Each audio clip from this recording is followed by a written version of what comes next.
Hey, what's up YouTube? It's your boy J Mega here with another movie review. So this week's movie, Pirates of the Caribbean on Stranger Tides. I tell you from the jump, I give it a 5 out of 10. It's actually probably the only movie out of the whole entire summer I'm really not looking forward to.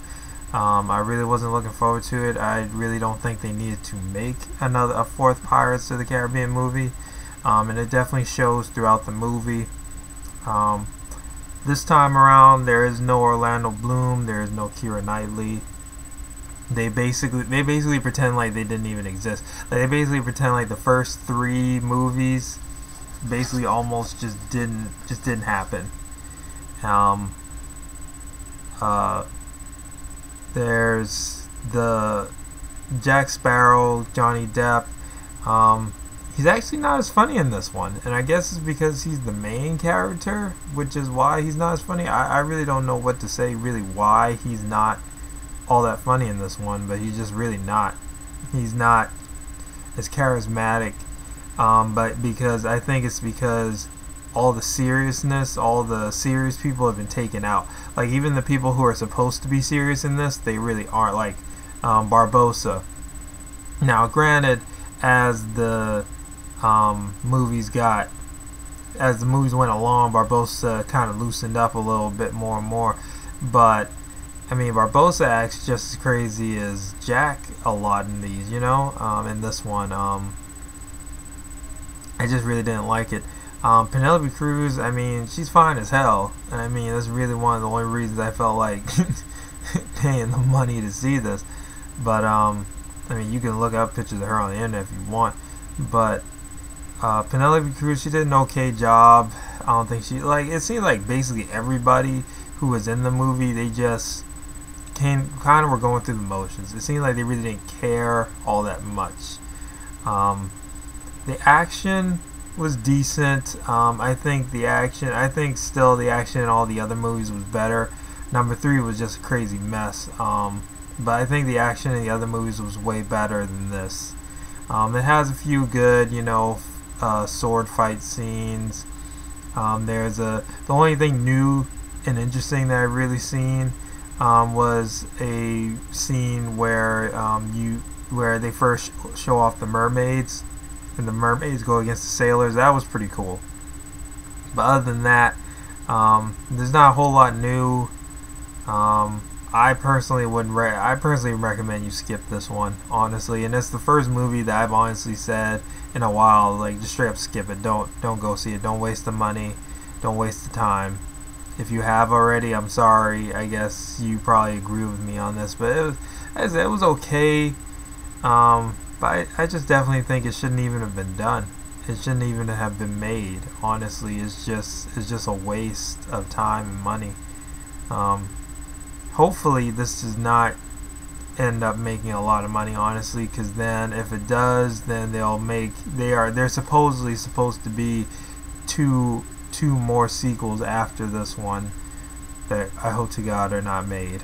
So hopefully that doesn't happen. Also, one other thing I want to say about the movie, Blackbeard. Now, as much as Blackbeard is like a main, staple in Pirates, I thought it was like, man, we're gonna have Blackbeard. It's like, it's gonna be the most gangsta villain in the whole entire series, and he's really not. I mean, except for a couple of really douchebag, badass things he does, he's really not all that threatening. He could have been a whole lot more threatening than he was. I still think, honestly, the best villain in the Pirates movies has been Davy Jones. Like, the most threatening, the most like, it's like, oh shit kind of thing is Davy Jones, honestly. Everybody else, I don't think they've been. I mean, Barbossa was good for a first movie, Davy Jones up the ante. The English in the third, and in the Chinese and all this other stuff. But I just think this fourth movie was a waste of time.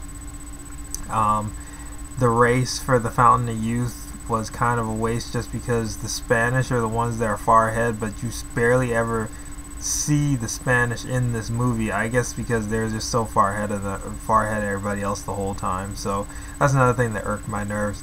Also, So I'm gonna tell you, if you don't want to see the movie but you want to know what happens at the end of the credits, I'm gonna give you a second. If you don't want to know what it is, press the mute button right now. Mute me out for a little bit. All right. So I'm gonna tell you, and when I do this, then that means that you can turn me back on. Okay. All right. So spoiler alert. Mute me right now. I'll give you a second. All right. So at the end of the credits, what they end up doing is Penelope Cruz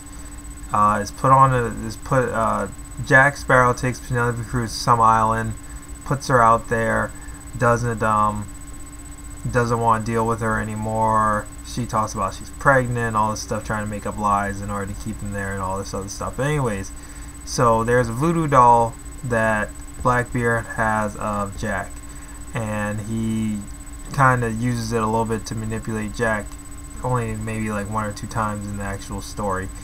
And then the voodoo doll actually washes up on the shore of the island that Penelope Cruz is on. She looks at it, gives an evil grin, and that's it. And that's all it is. All right. All right. So YouTube, out of this I give 5 out of 10. Don't see it. That's my opinion. I say don't waste the money. All right. So next week is either Kung Fu Panda 2 or The Hangover Part 2. I'm probably gonna see both of them. I'm only gonna do a review of one. I'm not sure which one. So we'll just do a flip coin toss or something like that. All right. Peace, YouTube.